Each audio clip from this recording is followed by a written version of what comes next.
Welcome to the ChargePoint podcast, brought to you by Flexecharge, your gateway to the future of EV charging. In each episode, we dive deep into the world of EV infrastructure, offering insights and perspectives from industry leaders, innovators, and the people at the forefront of deploying charging solutions and networks. Join us to explore the exciting developments that are accelerating our world towards sustainable mobility.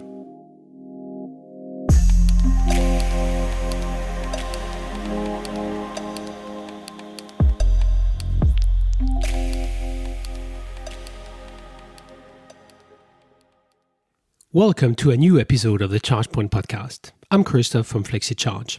Today we are very excited to host Wulf Schlachter, CEO of DXBE Management and a trailblazer in the EV charging industry. With over a decade of experience, Wulf provides invaluable insights into the rapid evolution of EV infrastructure, especially the electrification of heavy-duty trucks.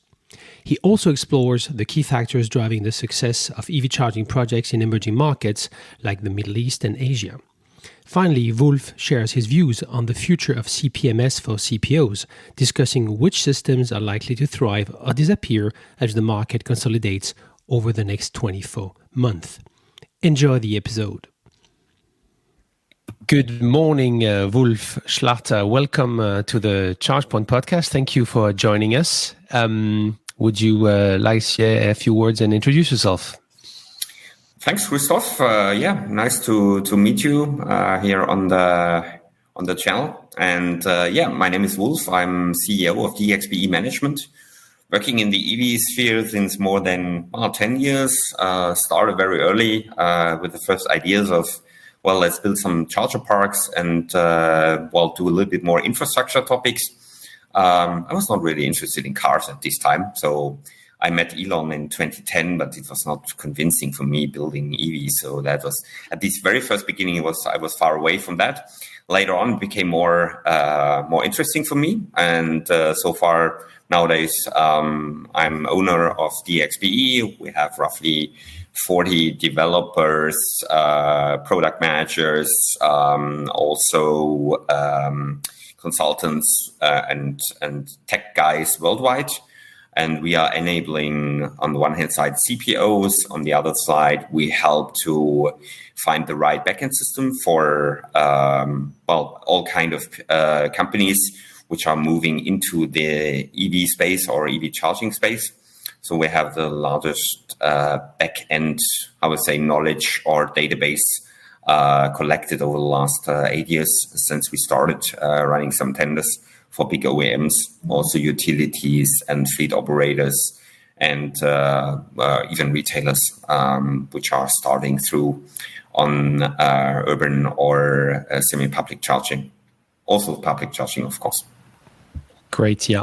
That definitely gives us an opportunity to talk about a lot of different topics, which is super exciting. So I wanted to start today talking about a very accelerating trend, the electrification of heavy duty and the so-called e-trucks. We with Flexecharge being based in Copenhagen, we see that acceleration in the Nordics now, and then in Denmark. In the news, it's really all over about projects from different transport logistics companies and hubs that are being now planned. So can you tell us a bit about how you see that? How is it accelerate? Why is it accelerating now? Why did it take longer than cars? And let's talk a bit about the challenges, the opportunities, and the solutions.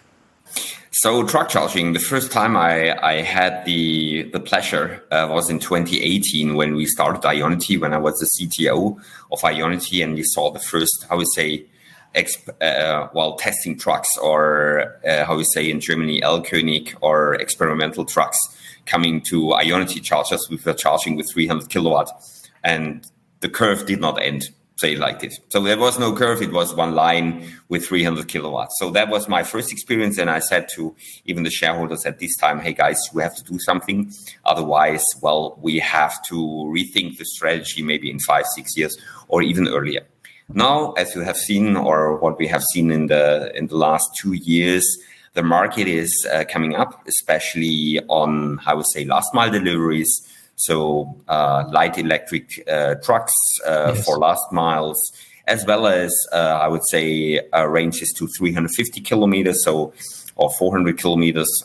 So you have lots of truck OEMs which are providing, I would say, the trucks which can cover this range. Additionally, what we have seen last year, end of last year, the first trucks coming up with ranges above 500 to 600 kilometers. And I would say in 2030, we will see the truck which can cover the 1,000 kilometers range. And this is, I would say, a topic where it's comparable or 100% comparable to the diesel combustion engines of trucks. And so from the scalability, I think this is one of the topics which will have the largest growth rates. Because on the one hand side, commercial legislation is getting a little bit more complex. You have to provide, I would say, alternative fuels in your portfolio. You have to, I would say, reduce the combustion trucks in your ecosystem, and that means investment into infrastructure. It doesn't matter if it's hydrogen and EV charging, but we have seen that at the moment, the movements are more into EV truck charging than into hydrogen. There are definitely some use cases where you can say hydrogen fits better, but anyway, the infrastructure is the bottleneck, and it's as you know as well, or everybody knows, it's a little bit more expensive, and it's more complex to install, and even to close the gaps you currently have. And this is mainly on depot charging and also on public charging for e-trucks. But would you say that point at the moment? Yeah, would you say it also maybe holds some big potential because of the energy that is involved, right? How do you see that? So I would say the use cases, of course, could be more interesting for CPOs than even for EV charging. So you could imagine 300 kilowatts in 1.5 hours. Versus, say, like this, the same amount in 3-6 hours on a high power charger, depending on the cars. So you need 6 cars, or in average 5 cars to 6 cars to reach the same amount of energy. So you could imagine that there are also some CPOs coming up which are only focusing on, or mainly focusing on truck charging, because the business model looks a little bit more attractive than even, I would say, public charging for EVs, somewhere in the middle of nowhere. So truck charging is definitely a business model which can become more attractive in the next 2 to 7 years, so until 2030. Yes. And this is mainly on the demand in the market, because what we have seen as well, that, for example, big car manufacturers, OEMs, they demand even from their supply chain logistic partners that they have to provide, let's say, a green ecosystem on the truck side, especially if you are transporting goods for the OEMs for each e-cars or EVs. So from that point, you see that the pressure is on the logistics side, and they have to provide, let's say, the right trucks on the right businesses. Yeah, and do you foresee that we've seen the emergence of new players, so pure CPOs dedicated, like Milans, for example, to this new emerging area? Do you foresee there will be new companies that will focus on this? Yes, definitely. I could imagine that there will be some specialists coming up. We have already seen one specialist called Milans, which is a funding of 4 big truck manufacturers: Volvo, Mercedes-Benz, Scania, MAN, and some others will join this alliance, as far as I know. So from that point of view, you see some developments on the long haul, especially building corridors on motorways across Europe. I think this is one of the business models where not only Milans will be active. We also see that other truck manufacturers come up with an own CPO or an own EMSP. So especially Scania has announced a CPO model for their customers a few weeks ago. The same you have seen on Volvo's side with an EMP, what they offer to CPOs. So you go there as I would say they try to cover the whole ecosystem out of one hand, and this is, I would say, where you will see not only the OEMs on the truck side pushing in, you will also see utilities coming up in the same sphere. Yeah, so I mean, because why wouldn't existing CPOs, what's their opportunity? Why wouldn't they be able to also grab that opportunity to just, is it just about upgrading? What is it for them, for existing So CPOs? you have different models on the one hand side, where, for example, let's take in Germany, you have Aral BP, which has already started with building the first truck charger parks. I would say always close by large depots or close by existing petrol stations. So you see there, well, if we have the opportunity to install a truck charging site, then they make it. If it's cost effective and let's say it's close to motorways or where there's lots of traffic.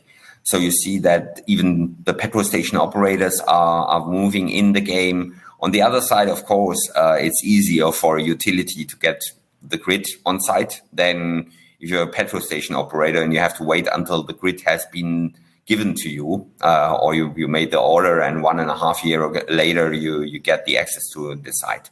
But anyway, you see also some alternative activities where we can talk later on, especially on battery and combined with high power charging.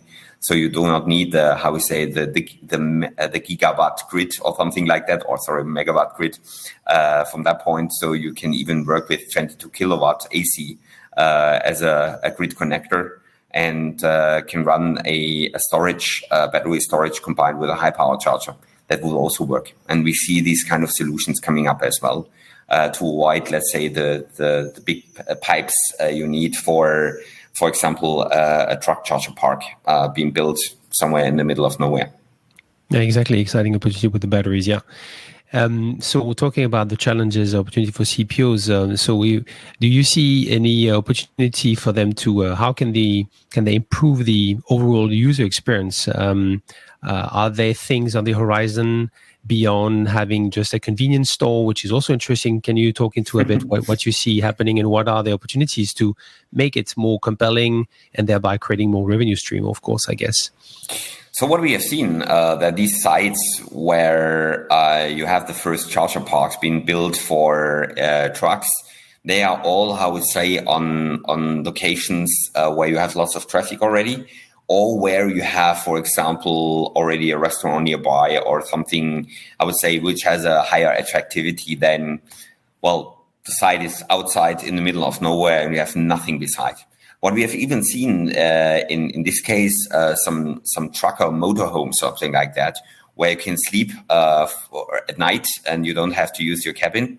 So these kind of activities are coming up, as well as, of course, some, how we say, rooftop activities. So you're not parking somewhere in the sun in summer times without coverage of your cabin.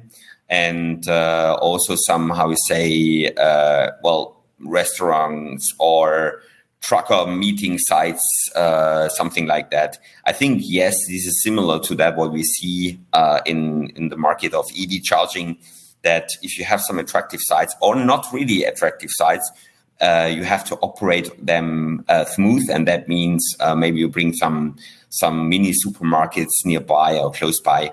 This is, I would say, the same what we're going to see in the market. And you already see some specialists coming up in this segment, moving into, I would say, into this specific market. Interesting. Yeah. Can you mention a type of player? Yeah, of course. Yeah. So there's a company called 13, and the other one is Ecovia. We heard about these are at the moment the players which are moving into this kind of, let's say, as you said, kind of convenience activities. Okay, exciting. Do you, talking about the challenges the CPOs are facing, we've been, again, recently served the news about EnerCharge having insolvency issues in Tritium some months ago. So it's a topic that, a question also I wanted to ask you. How can, CPOs prepare and handle manufacturers going bust? How do you see that topic? How much of a headache is it? So to be honest, going back into the COVID times, what I have seen that some of these players already had, not the EnerCharge, but the Tritium guys had some problems on supply chain. And that's always, I would say, a bad feeling. And if you see that they have moved later on to US, made an IPO, and as we are working in US as well, and you haven't seen any major installations of these players, especially on the Tritium side, then you feel little bit okay. Will this be a successful business model in the future for them? And so I was already, I would say, prepared from that point of view. And especially on that point of view, I already told my customer how to solve a potential, failure of a partner. So especially in this case, you could imagine that, some of my customers were doing some replacements, and they did a kind of a refurbishment on the hardware. So they take out some components where they say, okay, they are still working and we can reuse them. And in case of an outage of a charger, they took the hardware they had in stock and replaced it. So this is the only thing what you can do at the moment, to have a big stock on, let's say, old chargers being replaced by some others like ABB, Alpitronic, or other hardware manufacturers. So from that point, you could be prepared for this kind of let's say, outages of a hardware manufacturers. But at the end of the day, you need a plan B, and that means, I have to replace it from a medium time perspective, because if you do not get spare parts, then you are lost in space. So from that point, especially on the Tritium side and also on the EnerCharge side, that's not really funny to, even if you have just started with the rollout of your activities, then make a replacement. It's not really it's cost intensive, and it's not effective, to be honest. So and how do you analyze? I'm curious to see how you see the failures of those companies. Just take a Tritium and EnerCharge as example. Why have they been failing? Recently, what's went wrong? I would say, especially, focusing on specific markets, where I would say these were not the easiest ones. And even if in their core markets, if there is not running well, then it doesn't make sense to spread your voice into even more complex markets. So especially on the Tritium side, moving to US was from my point of view not the right way. They could do better job in Europe, but in Europe it was not. They had not the the best naming and the best branding so far over the years, because you know that the market of EV and EV charging industry is quite small. And everyone knows what happens on the other side. So from the competitor side, everyone knows what are the failures or the problems on that point. And especially on Tritium, everyone knew that with a big screen there were always some problems, and outages of the screen automatically made some headache to the CPO. And normally you think, they came from Australia, moved all the activities to US, and there were some management changes as well, where I would say, difficult if you have no clue about, let's say, EV charging, and you were thrown in, a shark bazaar, and you have to fight against other players. So from that point, that was not, I would say, the best move. And sales in the hardware, well, you could imagine it's a fight also against Chinese hardware manufacturers right now. So they came up with even cheaper solutions, and I think that was the reason why they struggled as well. Yeah. And they're not existing or not really good working supply chain. This was, from my point of view, the most important topic why they failed. Yeah, well, certainly those are wait. Yeah. Sorry. On the EnerCharge side, brand new, as you heard, there was an insolvency case announced on Monday this week. Let's see what happens. We know that they have some assembly partners, even in Middle East, where they have sold, pieces of the charger, and they assemble them. Let's see what happened with them. On the other side, we have seen some players which try to replace Alpitronic. If you have a full coverage on your network with Alpitronic, they were thinking, what happens if Alpitronic will fail in the future? So kind of second choice. Well, you've seen that failed as well. After Tritium, also EnerCharge. So I think especially these players will become more, cautious or more patient, even to see what happens in the market, and they will not invest into some players where they do not feel well. So I think the market is on a way where a selection of the hardware will be becoming more complex in the next 2 to 3 years. Yeah, and certainly a wake-up call for those who are in the market still, the hardware manufacturer, to really get it really right, and as you said, not probably scale too fast, go abroad too fast, and keep really tight control. And I'm only talking right now on the DC side, because on the AC side you have already seen some clashes in the last 2 years. I would say started with Compleo roughly 1.5 years ago, and others have followed. So from that point of view, lots of movement in the market. If it's AC charging or DC, I think these are similar developments. But anyway, there are still some opportunities for a CPO to become successful. Absolutely, yeah. As you can see with players like Electra or Atlante, they are still growing in specific regions and markets.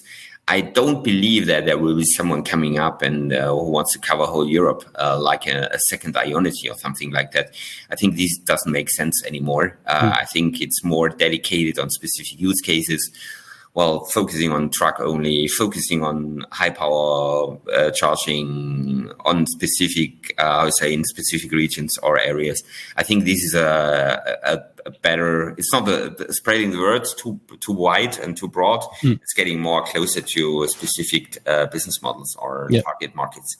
Yeah. So talking about being specialized and having a clear profile. So you've been traveling recently in 2 emerging regions. So what kind of CPO business do you see emerging in the Middle East and Asia? Maybe you can talk us a bit through some of your main observations.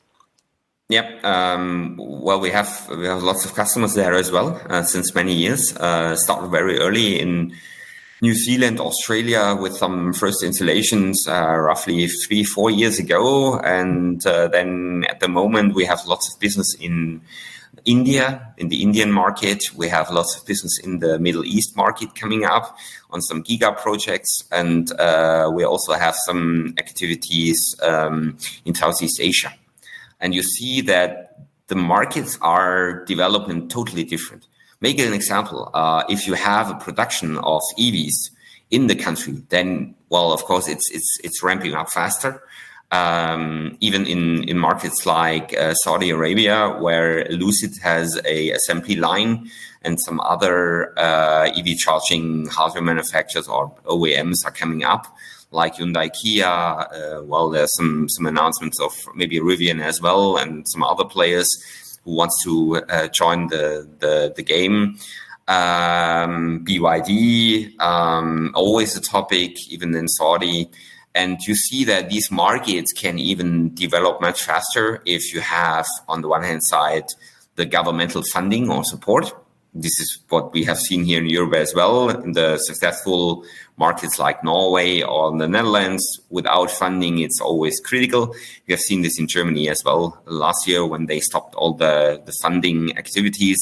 So, well, what happens? Well, still a growth, but not this kind of, I would say, hockey stick growth, what we've seen over the last years. And I would say, even from that point of view, what we learn from these emerging markets in the EVs segment, we see that they can avoid, say like this, with the right consulting, lots of mistakes. What we have done, I would say 8 years ago in the EV charging. So I would say they can even be much faster than the successful markets in Europe, like Norway, like the Netherlands, Germany, France. And avoiding these mistakes, especially from the grid side, they have totally different opportunities, or even better opportunities. What you could imagine, talking about Saudi Arabia, you have wind at the Red Sea, you have sun, I would say 360 a year, and from that point you have completely different opportunities, what you do not have in Central Europe or in other markets, like even in US. So from that point, I would say the speeding up of their activities is much faster. I can make an example. There was an announcement last year of an off-grid network in Saudi Arabia with something like 13.5 gigawatt hours, what they have built within 3 months. You know that the 13.5 gigawatt hours, I'm talking about storage. I'm not talking about the storage. You could imagine you always have to calculate a little bit loss on top.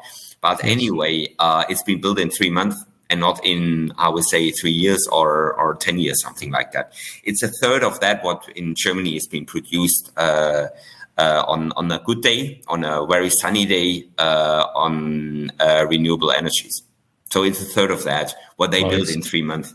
So that's exactly a topic where you see there's lots of movement and even, I would say, a better understanding of how the ecosystem looks like. And even Saudi Arabia has announced, well, they want to build a battery factory. They want to build the automotive industry, bring the, I would say, the technology players on site.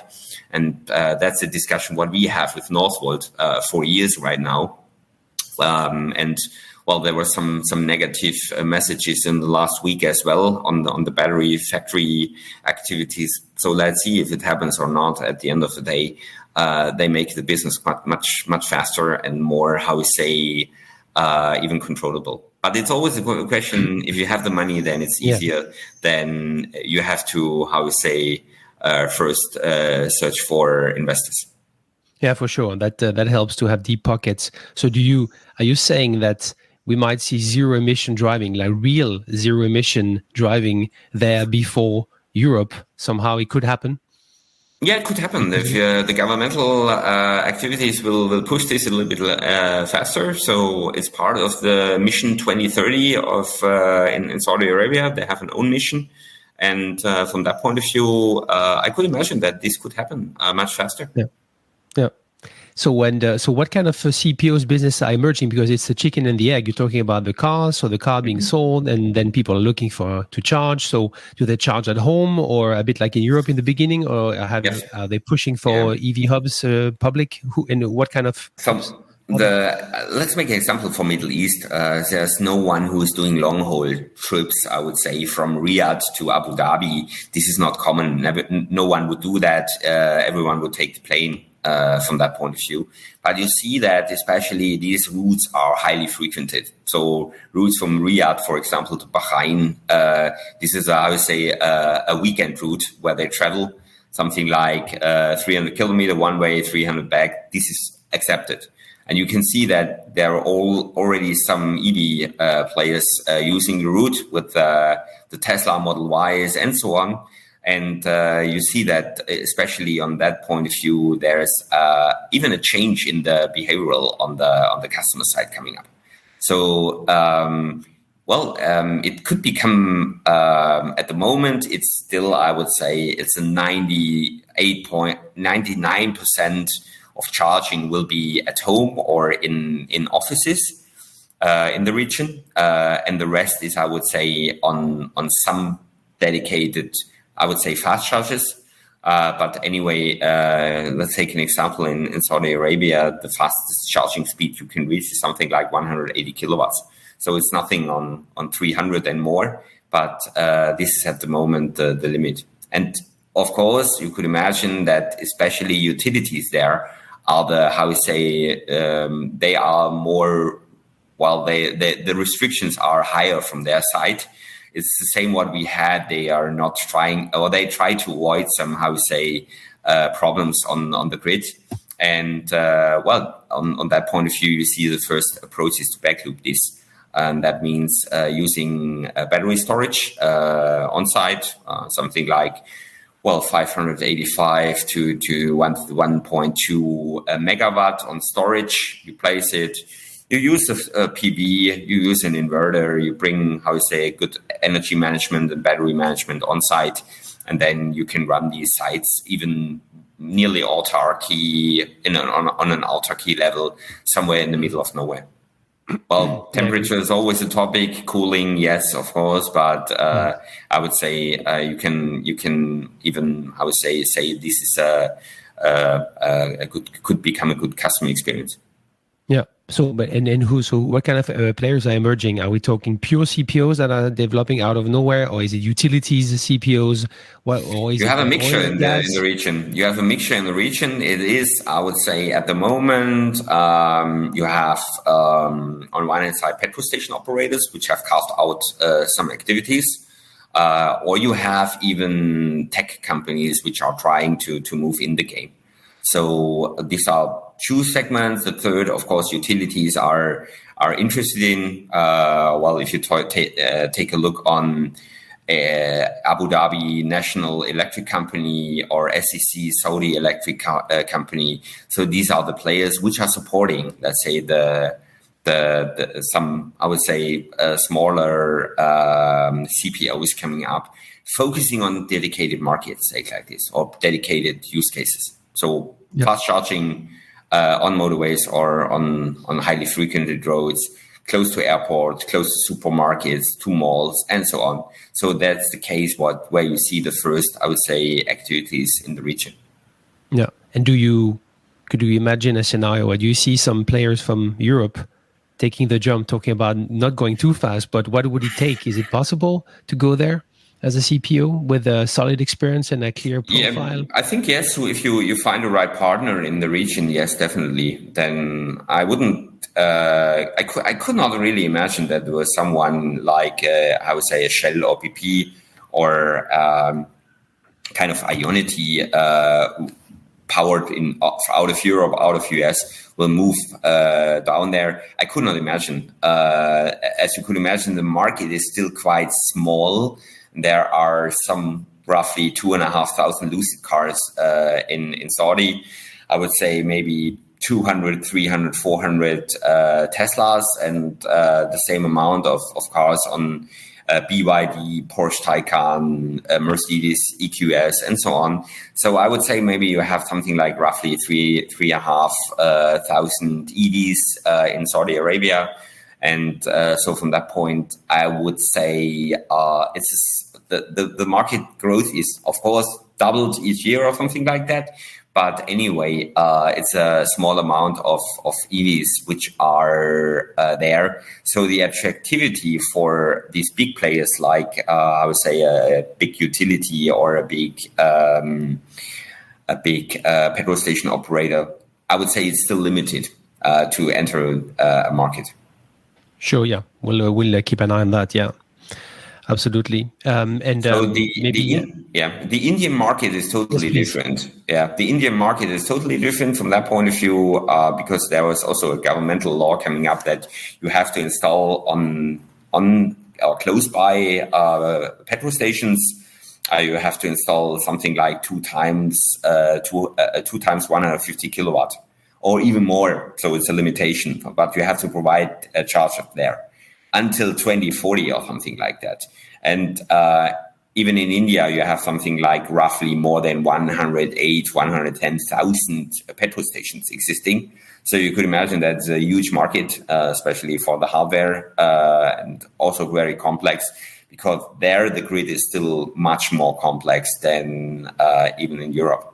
So, well, you also have these two-wheeler and three-wheeler activities there as well. And so I think the market there will be first penetrated by the two- and three-wheeler activities, then it's moving into the four-wheeler. Yeah.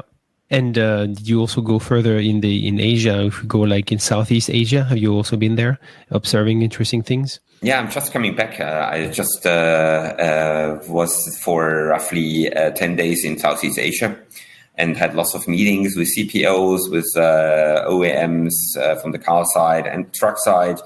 Yes, you see some developments there as well. I would say that especially these markets will be much faster penetrated. And this is the same what you see in Middle East as well, by a segment which is not, I would say, more on the consumer-driven business. It's more on the commercial vehicle-driven business.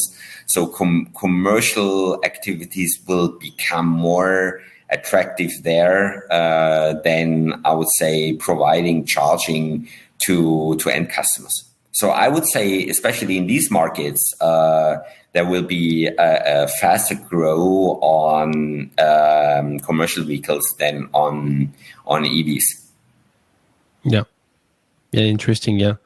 And do you see, that's also the same what you see in Saudi Arabia. The pressure on the logistics are higher than on the consumer side.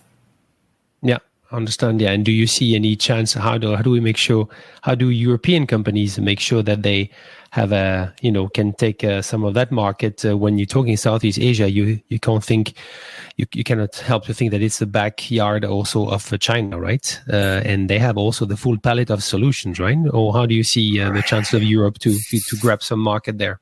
So there are some markets where you have at least no Chinese EV in the market. Well, of course, you could imagine why. Take a look on Taiwan. Well, I have seen one MG4 in a few days where I've been there, and the rest was all, I would say, Tesla, Porsche Taycan, Mercedes EQS, and so on. So you see that European manufacturers have some markets where they can deliver dedicated, I would say, EVs besides the Chinese activities. On the other side, there are markets which were flooded by Chinese manufacturers like Geely, like Li Auto. Even I've seen some Neos in some markets coming up. So from that point, I would say there are chances definitely where you see that the geopolitical aspect is getting more, into a front position.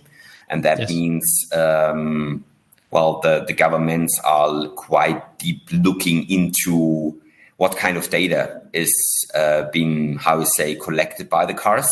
And maybe you heard or you have seen the same development in China a few years ago. I think it's 2 years ago, where, for example, Tesla was not allowed to enter some regions in, for example, high strategic areas like military sites and so on. I think these will become a topic as long as the data will stay in the country. Then I would say you have a better chance as a European operator, depending on GDPR topics and so on, to provide these locally. Than if you're, I would say, a Chinese OEM, something like that. Yeah, so that's on the EV side. But what about on the charging hardware? Again, talking about the flood, right? I mean, they could flood whole Southeast Asia. So how do hardware manufacturers have a chance, in Asia? So what I've seen in Asia is there are, of course, some players coming up from the hardware side, especially on the DC side. On the AC side, it's a no-brainer, say it like this. I haven't seen any European AC charger in the region, not really. So from that point of view, There are some players from Taiwan like Serova or Cinexcel from China, which are providing especially the DC and HPC business models. Yes, they are in the game already. I think that the battle is quite high there on DC after the first war of AC from Chinese manufacturers has been started already years ago. So, but there are still too many, I would say, from that point of view. And also on the DC side, we have collected some data, and I think there are still more than 250 different hardware manufacturers providing DC or HPC or high power chargers out of China. So you could imagine, I would say maybe 10 or 15 or 20 will survive at the end of the day. This is still, if you open the box, you can take a look and you see, okay, I know the components already. It's a copycat or is a, whatever, a similar model. Maybe the cage looks different, but everything inside is, I would say, similar being built. And at the end of the day, it's a cost topic. Absolutely. Probably in the end, maybe something similar to smartphones and other electronics evolution. Yeah. But I've also seen some chargers, like in Korea, from European hardware manufacturers like Alpitronic and so on. So it's not out of scope. There are also some, Asian companies are focusing on, European hardware manufacture. Yeah. Or even I've even seen iCharging, which was formerly, the guys came from Australia, formerly Tritium founders. You can see the chargers there as well. Yeah, I had the pleasure to interview somebody from iCharging at Power to Drive, and they were mentioning, he was mentioning, the worldwide footprint. So impressive indeed, yeah. So the CPOs have a wide choice on the hardware, which is great. So so if we, as a last topic, talk about the choice they have in terms of CPMS, right? So how do you see the future of CPMS for CPOs? You who know the business really well. Is it the all-in-one that will win it, or is it or are they looking more and more into specialized sub software to build their stack? How do you see the evolution? What are they looking for? What do you think they should be looking for? Yeah, at the moment you have two different developments. You have you have a kind of a pyramid. You have the players which are on the top of the pyramid, and you have the players which are trying to cover everything what's coming in. So the mass market, say it like this. So you could imagine that the top of the pyramid players are focusing on especially the topics which are more OEM driven or energy driven, say it like this, or utility driven. So the needs to provide services like ISO 15118, plug-in charge, battery management, energy management, whatever you have as a add-on, these are more in the upper space being placed. And then you have players which are covering the mass market, and there you see especially lots of mass market sales activities. And they have to scale. And this is a little bit a tricky model, I would say, because at the end of the day, I would say you have to focus on specific target markets. You have to focus on specific demands of your customers. Otherwise, you will fail. So because the platforms are becoming more open, that means you are able to adapt new functionalities, like you at Flexecharge adapting on the CPO side an API or via API your backend to a CPO. I think this is a trend which is where the market is moving. I don't want to develop my own energy management system or something like that. That's out of space because I would say, especially on the high quality side, players from the utility or OEMs as a CPO, they are looking for, okay, we don't want to invent the wheel once again or twice. So if it's already existing, we want to adapt it because anyway, if it's not running well, we can replace it faster or easier. Then we have a deep dive integration into our system. And when we see, okay, the CPO part is running perfect, the EMP part is running I would say, a little bit good or not so good, and the energy management part is running lousy, then you don't want to replace the whole platform. So you will only want to replace pieces of the cake. Yeah, exactly. And that's exactly, I would say, the development, what you see right now. Well, players like Monta will cover the mass market, and there are some other players on the top which are more focusing on dedicated use cases on the CPO side. Which are getting deep dive more on functionalities like plug and charge and ISO 15118, or they already start with OCPP 2.0.1, which enables lots of functionalities in the future on the charger side. Yeah, absolutely. Yeah. So do you think we'll see some consolidation also here, right? So some insolvency? Definitely. Yeah, definitely. So this is, as you could imagine, there are something like 150 CPOs worldwide, which are nameable or have I would say, a brand name. And in Europe, you have roughly, I would say, something like 80 still existing. And I could imagine that there will be a consolidation already or coming up or already have started. So smaller ones will go, will move, or they will focus only on specific target markets or segments. Yeah, and the same in CPMS. Do you also see consolidations coming or insolvency happening? Yeah, on the CPMS side, yes, definitely. Well, there will be a market consolidation, like on the hardware side as well as on CPO side. That's for sure a topic. There are lots of selling processes running right now. But anyway, this is a typical sign of market consolidation. And it will last, I would say, for the next 2 years, I'm sure. It's not done in wintertime, 2024. I think it will take longer. Yeah, absolutely. But exciting times as always. Well, right. I think, that was it for today. Thank you very much for joining in today, Wulf. And what's the next trip overseas? Middle East. Yeah. All right. Exciting. Well, then we'll talk about that when you come back, maybe next time.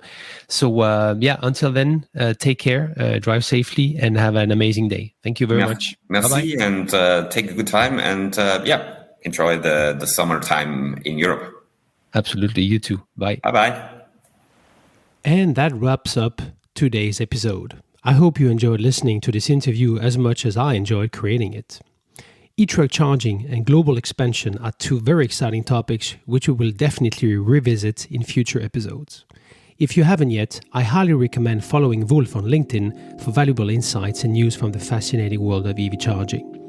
As always, please review our podcast. Your 5-star ratings are greatly appreciated and help boost our visibility.